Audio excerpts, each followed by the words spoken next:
Good morning and welcome in. This is Ask the Experts here on the Big 920, thebig920.com, streaming nationwide and beyond via the iHeartRadio app. My name is Mitch Nellis, a.k.a. Thunder. And looking at my watch, it must be the first Sunday of the month because you know who's with me, the one, the only. They're celebrating their 8th birthday as a law firm. He's John Groth from Groth Law Firm. John, good morning. Good morning. How are you? I am great. You sound great. I feel great, and we should all be great.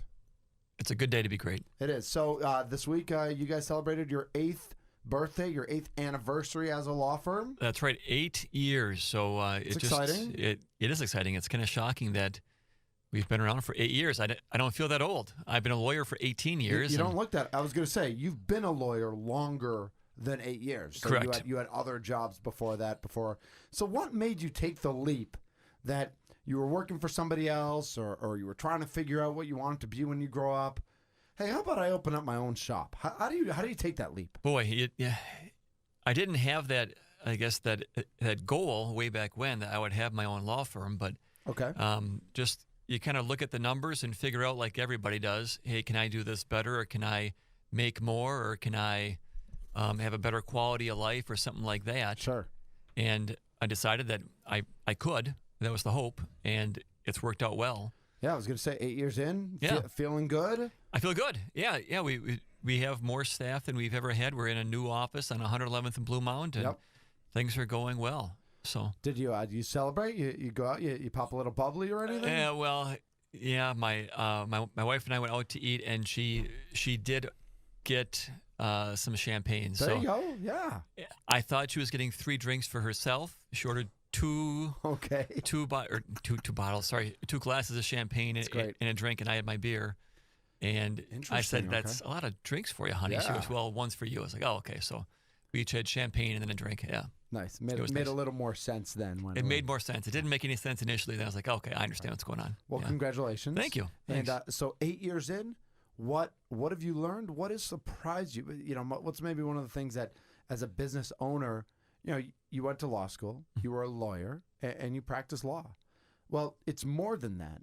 Being a business owner and still practicing. So, tell us something that maybe surprised you or has opened your eyes about being a business owner that you weren't necessarily expecting when you became a lawyer.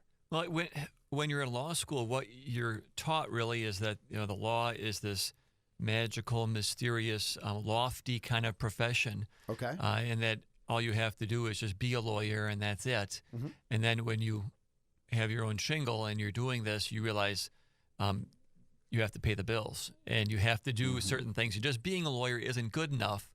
You have to actually collect fees and understand all that. And that's kind of the eye-opening part, is how much time I spend doing the business side versus how much time I spend doing the law side. Right. So like all day today, I've been in mediation, and luckily I was working last night, and I'll work some this weekend to get the business side done. But every day there's some business side thing you have to do. Well, there's payroll, and there's HR, and there's accounts receivable and accounts payable, and you got to pay the rent for where you are. And again, like you said, somebody has to pay a bill. If they haven't paid within their time. Yeah, you got to figure out what's going on, and hopefully it's for the right reasons, and they just missed it or whatever. But then bill collectors get it. There's all I just got tired just thinking about that stuff. And it's something where in our world it's different than let's say a trust and estate lawyer or a criminal defense attorney. Whereas in our world, we front all the costs for our clients, and then we wait until we get paid on the back end. Right. So you have to win in order to get paid. But in the meantime, between the beginning of the case and the end of the case, you might spend $2, $3, $4, maybe on some cases $15,000, $30,000, $40,000 in costs. Okay. So you have to then figure out how you're going to do it, because you have to have other cases that are settling to fund those cases that are going to take a while. And there are some cases that will last for 4 or 5 years. And at the end of that 4 or 5 years, you might have $25,000 in costs or whatever. And then you get paid, but you have to have enough cases early on that you can have this cycle get maintained. So, absolutely. So that you can execute your job to your full abilities. Yeah. Absolutely. So he's John Groth, Groth Law Offices. visit maxmycase.com, maxmycase.com. Just celebrating his 8th anniversary as a business owner. And so do you get to, enjoy's not the right word. Maybe it is. Maybe enjoy is the right word. I think about what we all went to school for, and what we all, hopefully many of us are doing what we're passionate about, or at least what we're connected to for a living. And I'm guessing the law is like that.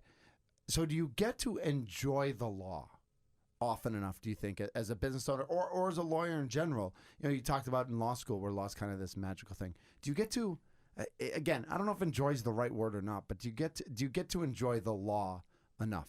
Where you feel good about it, you feel good about what you're doing. Yeah. Or, that sense of purpose. Oh, or yeah. Helping people, that sort of thing. Well, and looking back at the very beginning, so when I started the firm in March 1st, 2010, our office First of all, I can't believe 2010 was 8 years ago. I know, isn't that crazy? That's crazy. I remember when it was Y2K. Yeah. Exactly. I remember where I was. Absolutely. And the whole world was going to end. It was. And the office was this little IKEA type desk. I wasn't really a desk, but it was an IKEA type thing that I had in our basement, and it looked out on the block wall. Okay. So it was my face looking at the block wall, and we had 2 kids and a dog, and I would be on the phone. I remember specifically being on the phone with a potential client, and I heard our dog Molly running on top of what it felt like me, because she was so loud, because she's a very big lab. Right. And trying to cover that up. That and I'm focus actually on the a call. legitimate attorney here. That just don't mind the dog running around. So going from that, where you're worried, well, what's going to happen next, and what can you do, and you're worried about just making ends meet and paying for your kids' diapers and such. Now it's different, and you get from time to time cases that you can really feel like you're making a difference. Yeah. Number one, and then you get cases that you can really exert some strategy. Okay. And then understand kind of how the pieces go together, and then you can see how the long play, or however you want to say that, comes out. That you do something today that is going to take effect 6 months from now. Sure. But you get to really see that and enjoy the strategy of it all. So those things, the strategy is certainly fun. Helping out clients. I had a trial a couple weeks ago, and literally my client at the end of trial, he's a 6'6", 280 guy who hadn't shaved that day, and he grabbed me, and we were jumping up and down. Wow. The big hug, and that was just the best feeling. That's a big bear hug. That was a big bear hug. Yep. It was. And we'll get more into that a little bit further into the show. So you have those kind of days where you can really feel good about yourself, and it's all worthwhile. And then you have days where every single call is just a sad story where there is no recovery and there's no way to help anybody out. And you're like, well, okay, why am I doing this? What's wrong? And it just ebbs and flows. Absolutely. Yeah. Maxmycase.com. It's maxmycase.com to get in touch with John. John Groth with us on Ask the Experts from Groth Law Firm, as he is the first Sunday of every month. And you mentioned earlier that you've had kind of a long day on Friday. You were busy in mediation, and we had a phone call set up, and you kept texting me and saying, "I'll get back to you later. I'll get back to you later. I'll get back to you later." What so how do you get caught up in mediation all day? How does that happen? Boy, in mediation, what happens is, in today's mediation, usually it's just 2 parties. You have the victim and then the at-fault party. When you're talking like a car accident, I'll say. Yeah, right. So it's a rear-end accident. So you have one person who caused it and one person who's the victim, and that's the easy mediation because it's 2 people, and you don't have to wait too long for anybody to get back to you. So it can take an hour or something like that when you're going back and forth. Today's mediation was, and let me think of all the rooms. There was our room, their room, so that's 2, their room. I think there were 5 different rooms. So 5 different parties that were part of this case? 5 different parties. And then there was, and then there was one person who was stuck in the hallway. Seriously? So there were 6 different people. Did they draw the short stick? Is that how that works? Or they didn't. Or they just weren't that involved? They weren't that involved, and they didn't have a client with them, so it was just the attorney. So that attorney just had his laptop and was sitting in the hallway in a Sucker. chair. Do And you make fun of that? Sucker. and we would walk past him to go to the restroom and then go back and say, hey, how are you? Yep. But this case was one where nobody was in a good position. It was just a horrific case where there was a fatality, and the person who was driving the car that was the passenger had passed away. The driver of that car didn't have any insurance. The passenger didn't have any insurance. The driver actually was going backwards on the freeway. So we're supposed to be going 70. This person was backing up on the freeway in the middle lane. I feel like you're not supposed to go backwards on the expressway. You probably should not. All right, so quick aside. When I was a senior in high school in physics class, Earl Feltyberger, Mr. Feltyberger was the teacher. And I remember I don't know why I was telling the story before class or whatever, but I was getting off 43 on Good Hope, and I just missed the exit. And I'm in the breakdown lane. I mean, I'm not even in and I just backed up, 150 feet, 20 feet. I mean, nothing. And he lost his brain. He just started yelling that you never, ever back up on the expressway because you never know who's coming or who's not paying attention. It's just not worth it. Just go to the next exit and get there, or pull over if you have to pull over, whatever it is, but never back up on the expressway. Well, to his point. And now you know why. Yeah. Now you know why. Well, and this guy was backing up. He was under the influence of something. Okay. And he caused this horrific accident that there are multiple cars I can't imagine. over minutes where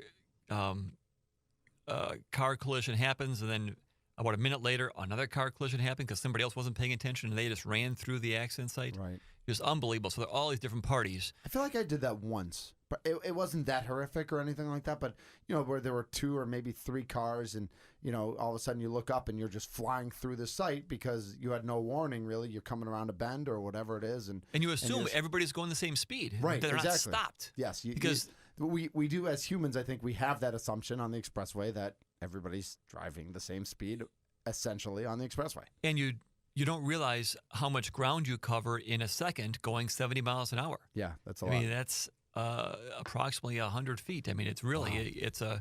So anyway, so that's what made it complex. We have all these different parties, and then there's at-fault insurance, underinsured motorist, uninsured motorist, and then the provider or the insurance who paid for medical bills. Okay. All those people were involved, and the mediator was running late because he was serving as an expert in a different case. Okay. And he was getting deposed, so Right. he was somewhere, and he showed up late, and it was that kind of day. I hear you. Well, I want to hear more a little bit about how those mechanics go back and forth, and who gets to talk when, and who gets to present, and who gets paid first, and then who, all that order of stuff. I want to hear. We'll get a little more in depth into that. He is John Groth, Groth Law Firm. Visit maxmycase.com. That's maxmycase.com. They're right here on 111th and Blue Mound in Tosa. You're listening to the Big 920, thebig920.com, the iHeartRadio app. It's Ask the Experts. And we're back. It's Ask the Experts here on the Big 920, thebig920.com. Mitch Nellis, a.k.a. Thunder, here with you on this Sunday morning. And it's the first Sunday of the month, Sunday, March 4th. And that means our friend John Groth from Groth Law Firm is here. Go to maxmycase.com. That's maxmycase.com. John's told us a little bit about his 8th anniversary as headlining at Groth Law Firm.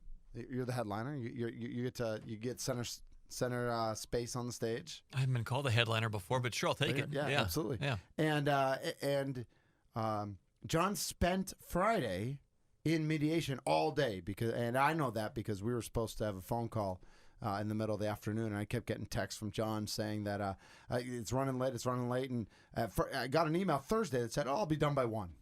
And then I got a text that said, we'll try 2. And then, I'm leaving. It's 3, so I'll give you a call now. So you were mentioning in the last segment, John, that there were 5 or 6 different parties in this mediation, and more often than not, there's 2 parties. So when there's this many parties involved in mediation, who gets to talk when? Who gets to talk to who? How do different parties get whole again? How do... I'm guessing a number of these are insurance companies that want to collect on what they feel is owed to them. How does this process work? Well, first off, I guess we always assume that mediation or anything involving the court or the law is formal. And I'll tell you, mediation is far from formal. Okay. It's really, it's a free-for-all. It's a free-for-all. And this one is somewhat typical in that it was at an attorney's office. So you weren't at court. You're at an attorney's office, and every party had their own conference room. Gotcha. So we're literally just holed up in a conference room. So you're in a conference room with your client? My client. It's the two of you, or did you have other people there with you? My client and his spouse. Okay.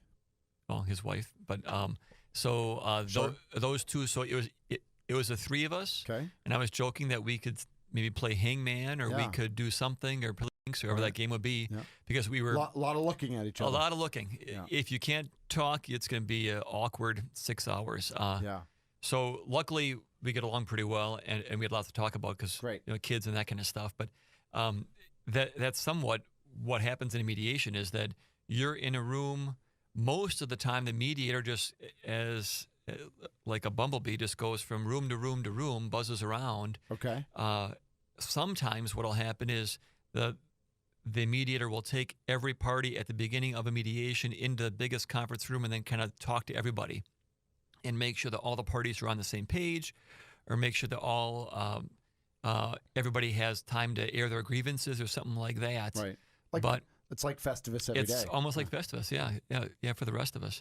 So what it is that's maybe 1 out of 10 times. Okay. But the majority of the time then, it's where we literally walk in, they give us a conference room, we sit down, and you don't see anybody.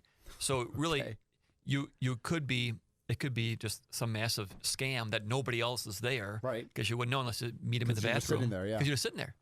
And you sit there, then the mediator comes in, tells us what's going on, and then walks out, and then goes to the next room and tries to figure out what's all happening. So when the mediator comes in and tells you what's going on, then you huddle with your client and say, all right, well, this is what I think's really going on, and this is how we need to attack this next stage, or whatever it might be. Is there strategery going on? There is strategery, yes. Yeah. So what you usually say is, I tell my clients, if he's going to ask you a question that has to do with any kind of numbers, say, I need to talk to my lawyer. Okay. And then that'll be the... Because you don't want to be on record of saying a number. Exactly. Okay. Or you don't want to kind of like, well, do the whole Seinfeld reference where you had Kramer who says, I'll take coffee forever. Yeah. When he could have gotten something, Who told you to put the bomb on? I didn't tell you to put the bomb on. The bomb on, yeah.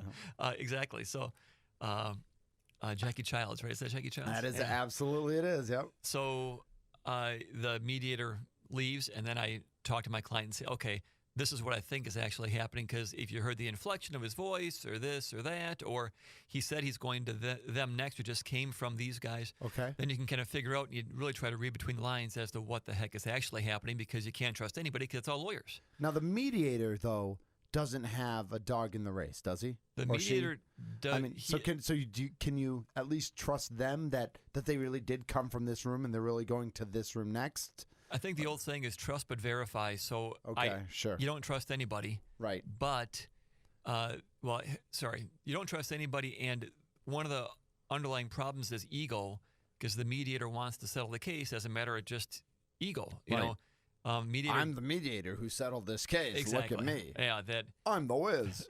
It's all Seinfeld all the time this morning.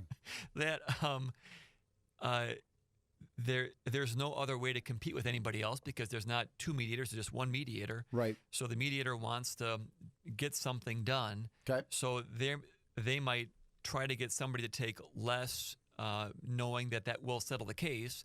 But as the attorney for that person, you want that person to get more. So sometimes you're fighting against the mediator, and the mediator might be holding something back. Okay. So you just never really know. So that's why you have to really gauge what's going on and just know from experience how this mediator works or how this attorney works. So you can kind of get a sense walking into it.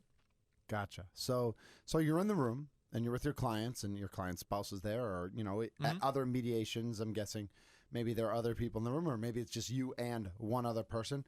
So when it starts dragging on, or when you're wondering is there a way that you have that you can go and figure out what's going on? I mean, are you allowed to leave the room and call the mediator over and say, hey, can we get an update? And this is maybe different just because now I'm older, but that's 8 years old even. Yeah. I am 8 years old. I guess it's maybe one of the tricks of the trade, or it comes with confidence, or it comes with being there, that I often try to get out of the room and then I wander around and try to talk to the other parties just to kind of get a sense of my own. Yeah. I think it's totally appropriate if there's other attorneys around. That's no big deal. If it's just an adjuster who has no attorney, it's not appropriate. Okay. But I always try to do that, and that's maybe just one of my tactics, that you want to get a sense, some verification, again, trusting and verifying to kind of see what's going on.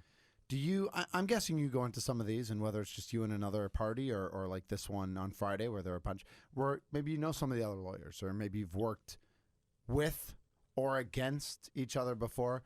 Can you ever play up a relationship? Oh, sure. Hey, hey, let's figure this out. Like, the mediator's in this room, so why don't you and I just talk real quick and figure out we can get this done. Well, and that's, I guess, when it comes to mediators, the mediator that we had last Friday he's a good guy that I like using because I tried cases against him. So he knows that I'm somebody that will try a case. Yep. So that's good. Yep. And the attorney who was in the hallway last week, he's somebody that I've known for a long time. Okay. So I can kind of get a sense and kind of get a sense of where he's coming from, and then what ideas he has about other parties. Yep. Because I know the guy pretty well. Sure. There was 2 parties that I hadn't ever seen before. Okay. So that was interesting, and I walked into one of the rooms and talked to him for a while, just to get a sense of who they were and it went okay. To get a feel. Yeah. It seemed like a normal person. A normal person, nothing too crazy. Yep. So it was good to get that assurance, really. Yep. And then the other side, the other room, I didn't talk to them until the end, and I kind of know those guys, but it wasn't really that important. But got it. That's something that you can use your outside influence, and you have to use your reputation, I guess, or use whatever you can. So you can walk in and get a better feeling as to what you can do for your client that day, and whether you can flex your muscle or not, or what's going on to help your client the best you can. Sure. He's John Groth with Groth Law Firm. That's Groth, Groth Law Firm. Go to maxmycase.com, maxmycase.com. So when you're in mediation, whether it's one other party or whatever the case may be, what do you tell your client? I'm your client, and we're sitting there in mediation, and we're there for an hour, or we're there for 5 hours, or whatever it might be.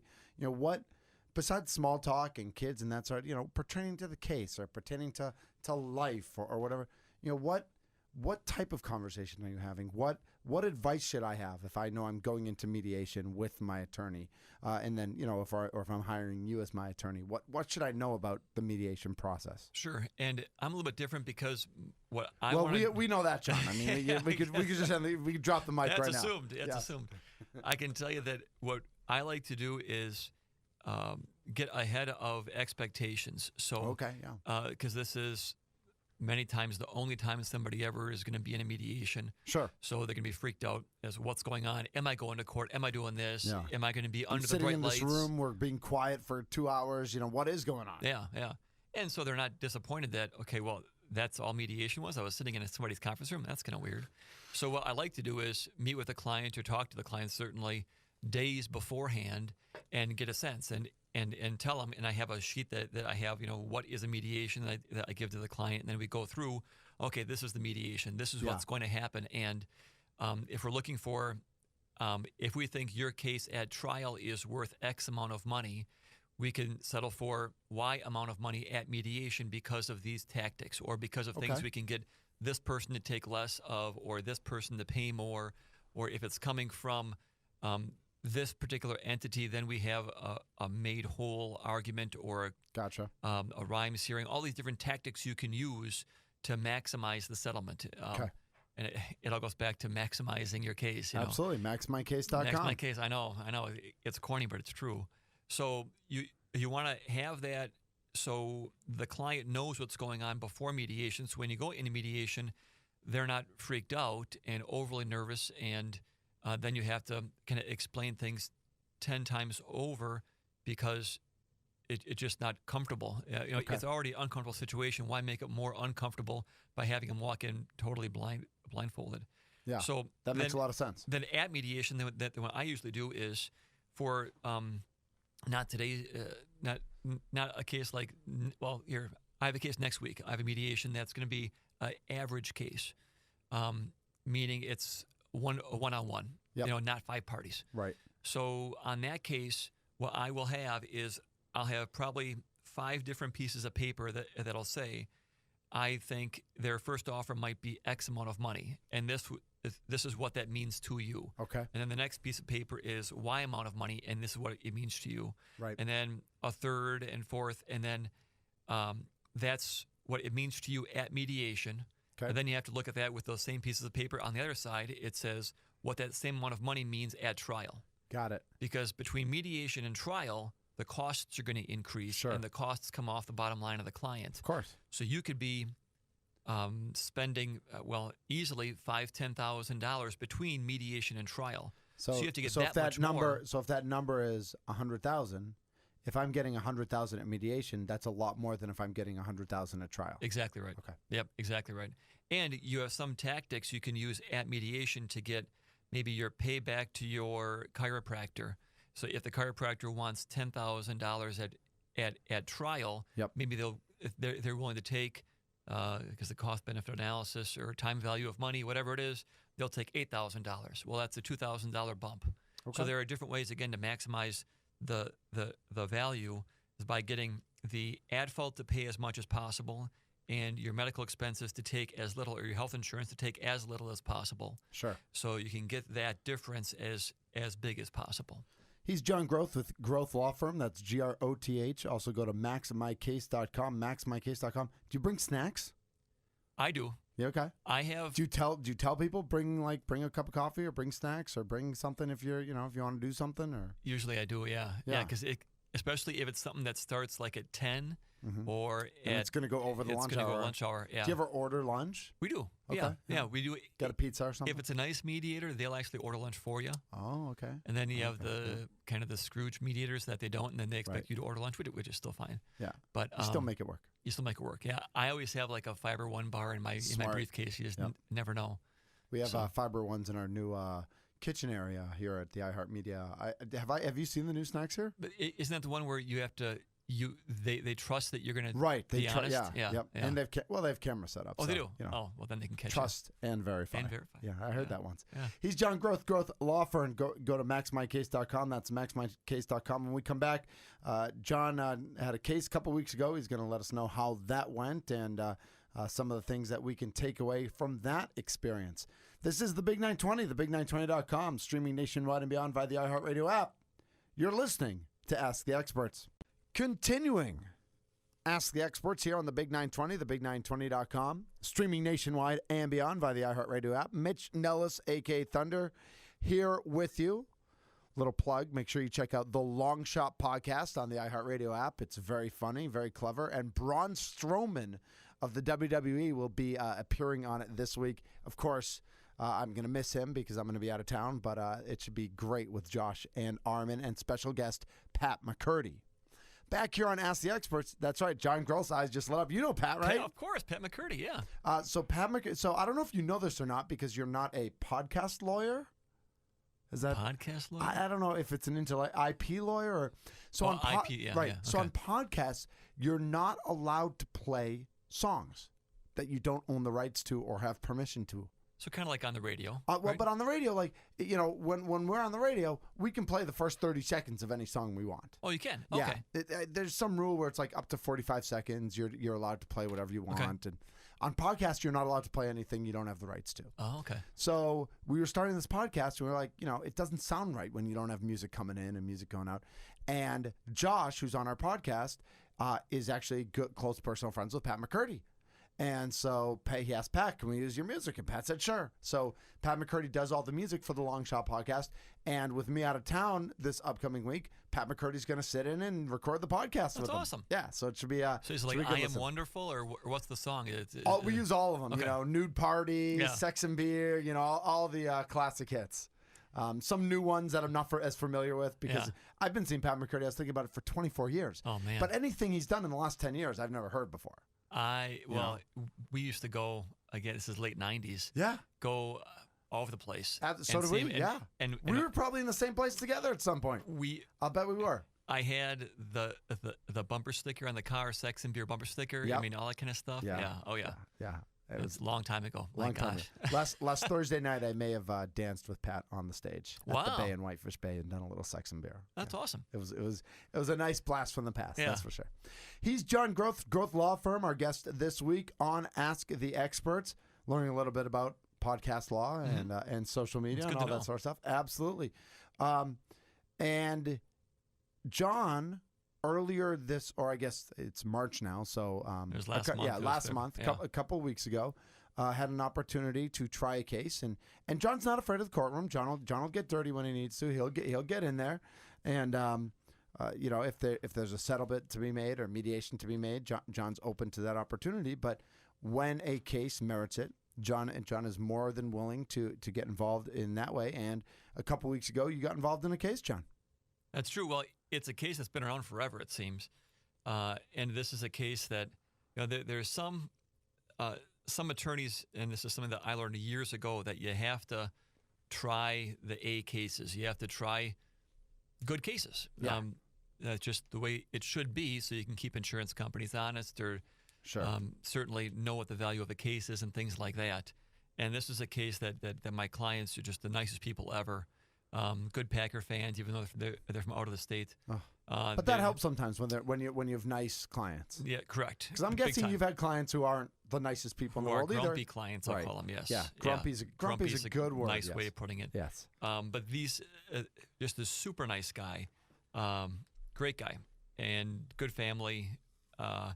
It was really easy to be an advocate for him because it just was a pleasure to talk about them and advocate for them. But so this was a case that he is from out of state, and he was here for a Packer game. And as he's leaving to go home, the host family, I'll say, owns a business up in Calumet County, so just east of Lake Winnebago. Okay, sure, yep. And during the trial, up there a little bit, but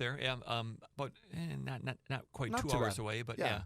And during the trial, it was sturgeon spearing. So when you drive up by Lake Winnebago, it was like ice shanty city. It was unbelievable. Sure. All the little houses that are out there. Very cool. There That's were fun. Cars in the hotel parking lot that were from all over the United States, Oklahoma, certainly Illinois, Michigan. So people come from all over, everywhere to do this. Very cool. It was pretty cool. And cool people, not just doing the trial, but just being up there during that time. I met a guy who had the biggest belt buckle I've seen, and he just happened to be from Oklahoma. Okay, and he had this old, I don't know, say it was a Ford truck. I think it was a Ford truck. And on the front of the truck was a shovel, and not like just like a plain old shovel. Okay. And he had it welded on the front of his truck. I should have asked why. But that's his thing. I didn't. That's his thing. Shovel man. He's the shovel guy. There you go. Yeah. So my client was going home. As they're going down back to Milwaukee to get on the airplane, they stop by the host family. Host family says, "Hey, what you need to do is look at our new bar that we just built at the business we're at." Okay. So he says, "Okay." So he walks over and goes up. I'll call it the fire escape. Looks in the window. Yeah. Bar. He said it's a bar. I've seen bars. I know what a bar is. Yeah. And he walks down the fire escape when it collapses. So he falls 10-ish feet and fractures the cuneiform navicular bone. You just made that up. And I did. In his right foot. It sounds real, though. It sounds good. Yeah. And it's intra-articular, so the joint. It's the worst when it's intra-articular. I know it's pretty bad, but so the fracture is over joints, which means it's going to be arthritic. So you're going to get arthritis. And that's the worst. That actually is the worst. That is the worst. Because that's going to be bad for a long time. And then the thought is, well, what's going to happen? We're going to need surgery. He luckily has not had the surgery yet, but he will need multiple surgeries going forward, and they're fusion surgeries. So you lose your loss of just range of motion. You can't use your foot like you could. Yep. And so that was the big claim, is that he hadn't had surgery yet. The insurance company didn't believe that he would ever have surgery. And our doctor said that he should put off his surgery as long as possible, which is pretty common sense, I think. Okay. You don't want to just rush into a fusion surgery. Right. Because once you have the first fusion, then the joints next to it, adjacent, deteriorate, they're arthritic, then they have to be fused. Aye. And then the next one, then the It's next too one. much. That's too much, It's too John. much. Yeah. And he was too young to rush into any kind of surgery. Right. Okay. So the insurance company didn't buy it. So they had offered like $40,000 pre-suit, and then they offered maybe $75,000 in suit, and it was just his future medical bills were hundreds of thousands of dollars. I was going to say, this doesn't sound like what it should be. And he lives near a Mayo Clinic, and Mayo Clinic is not cheap. Right. And that's where the surgeries would be. So they meaning the insurance company, just did not buy it. And at one point during trial, my client wanted to save his wife from the stress of having to testify. So he said, let's try to settle this. So I took a number over to the insurance attorney, and she said, well, my client's here, give it to the insurance representative. Mm-hmm. I gave it to the insurance representative, and she literally, although I'm sure she would dispute this, but literally laughed in my face and said no. And then we walked away, and we're like, okay, well, we gave him the chance. Did you think about Facebook Living that at all? When you go up to somebody like that, do you want to just Facebook Live them so you have them on camera? We were in the courtroom, and the judge had made it very clear there's no taping in my courtroom. Got it. So even if I thought that far ahead, which I should have, because that would have been awesome, but that would have been awesome. I couldn't have. Okay, yeah. Got it. But it was, speaking of Facebook, or it wasn't Facebook, it was FaceTime. Okay, yeah. Our expert was videotaped, but also he appeared live for an update on FaceTime. Really? It was awesome. And is that acceptable in every court or some courts? Does it depend on the county? How does that work? It depends on the judge, and this judge actually encouraged it. So you're not allowed to record in his courtroom, but you can use FaceTime in his courtroom. You can use FaceTime. So we had I honestly had to go buy Apple TV so I could have my phone connect to the Apple TV, connect to the screen in the courtroom. Yeah. And then the doctor happened to be at a conference, I think in California or something. Okay. So he was during lunch, he got his phone out, and it was like you're on some Apple commercial. It was really cool. Anyway, that is cool. Nice. So so that was kind of the trial. It was a trial over whether the jury would believe that my client was as badly injured and would require these surgeries in the future, or whether the insurance company would convince the jury that he wasn't that badly injured and wouldn't need it. I'm not saying that sounds a little easy, but I feel like that should be easy in terms of it. If this is the injury, and this is how the injury plays out, and this is how other people who've had this injury, this is how they're affected, well, this is the injury. This is, these are the facts. You can't, 2 + 2 isn't an opinion. The facts are the facts. What's the argument? And I think this is one of those cases that give insurance companies a bad name because they were relying on maybe the conservative nature and their opinion as to what this particular jurisdiction, this venue, Calumet County, would think of an outsider from a different state. And they thought that this particular jury wouldn't believe that future medical expenses would be incurred. Yep. So they were relying on their opinion and their skepticism, really. Yeah. And that's why they just refused to at any point offer anywhere near even what the more conservative estimates for his care was. Right. All right. Well, let's get more into the case and find out how the case went down and what happened, what led to the bear hug with the 6'6" bearded man. He's John Groth, Groth Law Firm. Go to maxmycase.com. Maxmycase.com. That's Groth. John Groth. I'd say he's been doing it for 8 years. He's been doing it for a lot more than 8 years. But Groth Law Firm celebrating its 8th birthday this past week. It's the Big 920, thebig920.com, streaming nationwide and beyond via the iHeartRadio app. You're listening to Ask the Experts. And we're back here on the Ask the Experts radio program, the Big 920, thebig920.com, streaming nationwide and beyond via the iHeartRadio app. Mitch Thundernell is here with John Groth from Groth Law Firm. Remember, go to maxmycase.com, maxmycase.com, which John is telling us about one of his cases that he recently tried up in Calumet County, where to me it sounds like your client had a pretty strong case coming in where there was a foot injury and there was clear medical evidence that this was going to be an ongoing, long-term problem. That you give a guy 20 grand or 30 grand. That's not that's not even going to cover current medical bills. Let's not even talk about the future effect of that type of injury. So you're up in Calumet County, and you got this case, and do you know from the beginning that you're the favorite in a case like this? Do you? Yeah, I mean, yeah. You were favored by 3.5. Some judges had it 3.5. Some judges had it at 3.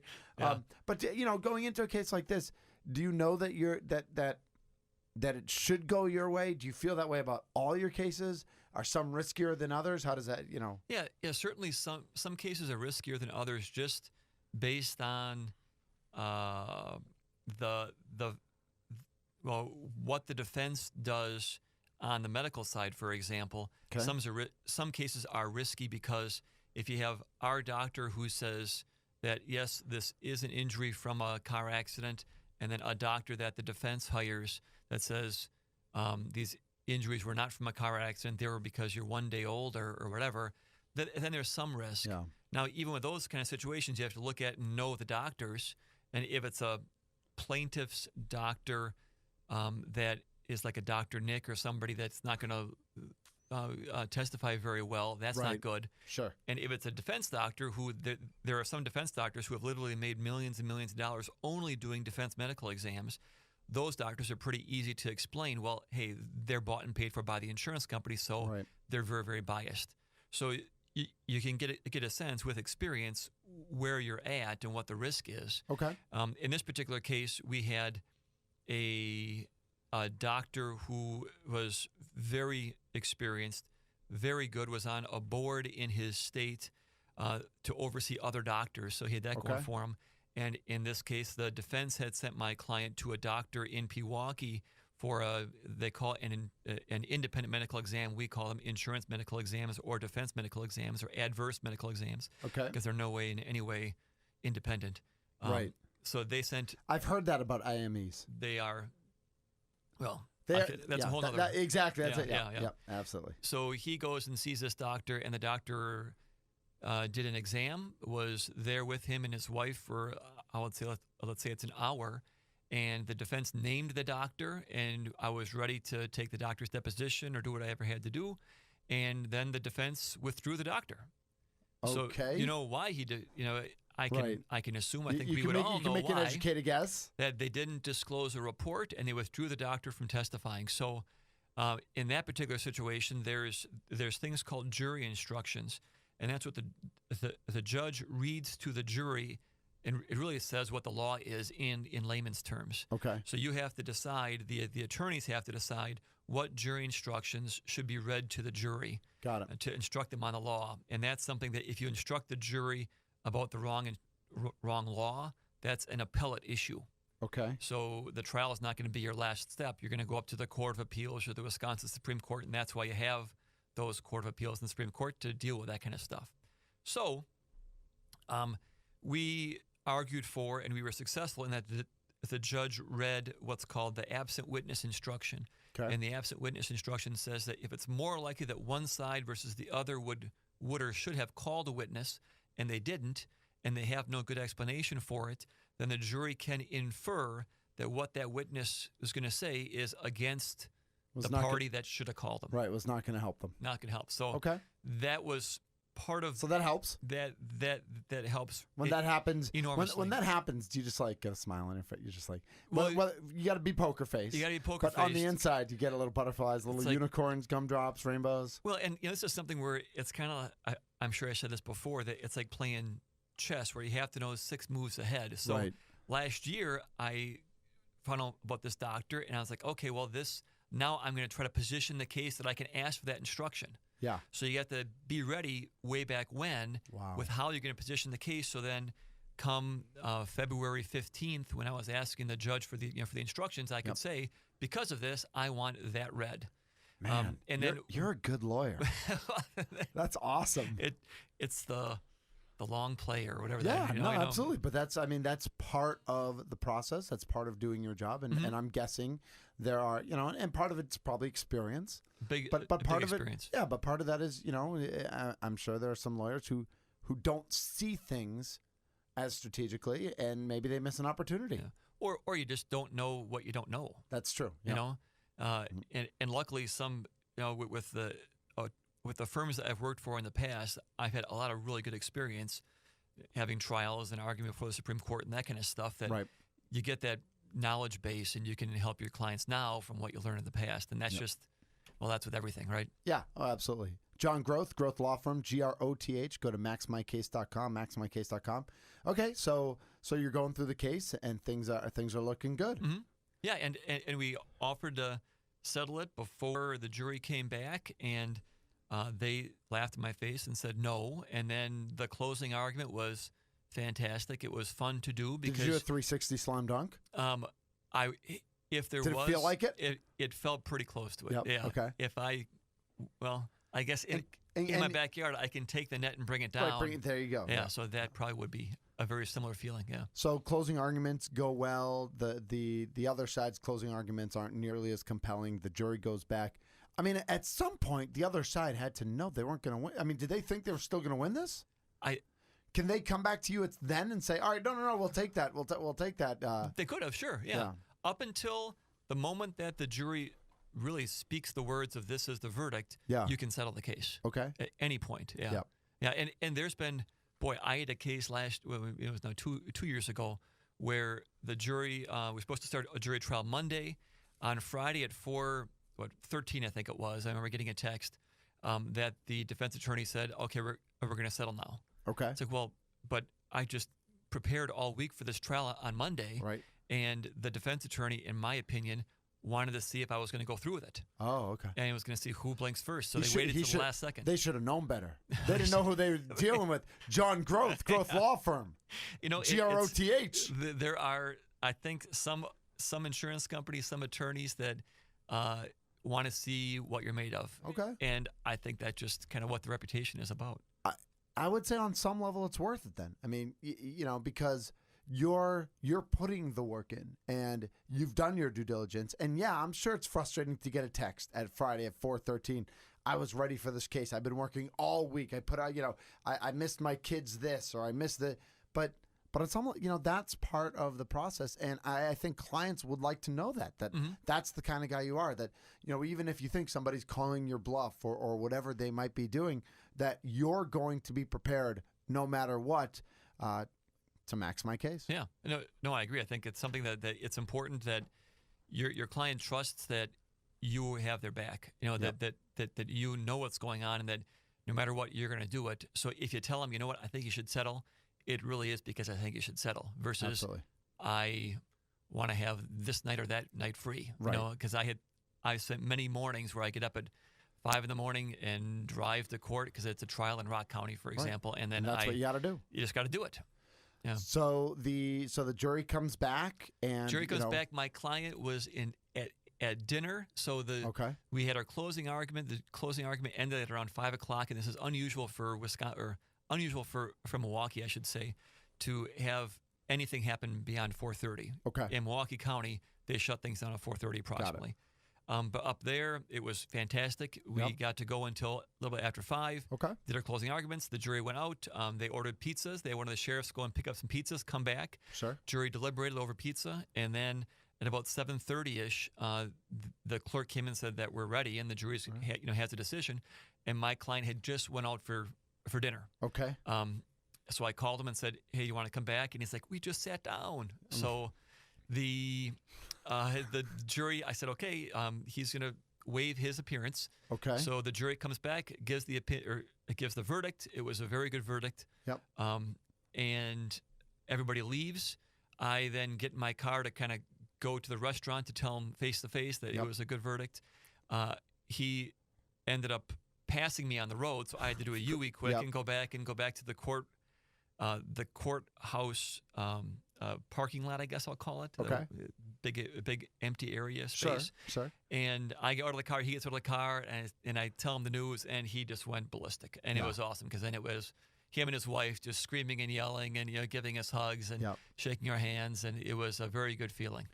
When we talk about this concept of making people whole, That's what it's all about. Is that, you know, when this person had this injury and they get an offer from the insurance company that's way under, you know, I mean, it's not even in the concept of making them whole. It's paying you off and getting rid of you, essentially. And then you come in and you go through months or you know, however long this goes on, and then the trial, and then you could tell from his emotion, you took the first steps to making this gentleman whole again. Yeah. Well, and have closure that now this is the bookend. Mm-hmm. I've gone through this. I said my piece. Yep. And now I know that I'm going to have enough money to pay for the surgeries in the future, and that I'm somewhat taken care of. Yeah. And you can really kind of breathe a sigh of relief, right? Yeah. That now this is over. Thank goodness. Right. And yeah, that's and one of those sucks times. that it happens, and you Exactly. know, would he much rather have never have hurt his foot? Of Yep. course, but the fact is, it happened, and you know, not that, you know, he's not looking to get rich over it, but he wants to, you know, if there's more surgeries down the road, you shouldn't get broke because of it. Oh yeah. Well, and with the surgeries, everybody agreed that with one of these surgeries, you're off work for 6 months. Yeah. So then you have 6 I mean, months of lost wages. You can't be on your feet. You can't be on your feet. Yeah. And you're in this kneeler walker kind of thing. It's really disruptive. So Absolutely. for him to go into these surgeries knowing that he has enough to get by, that was fantastic.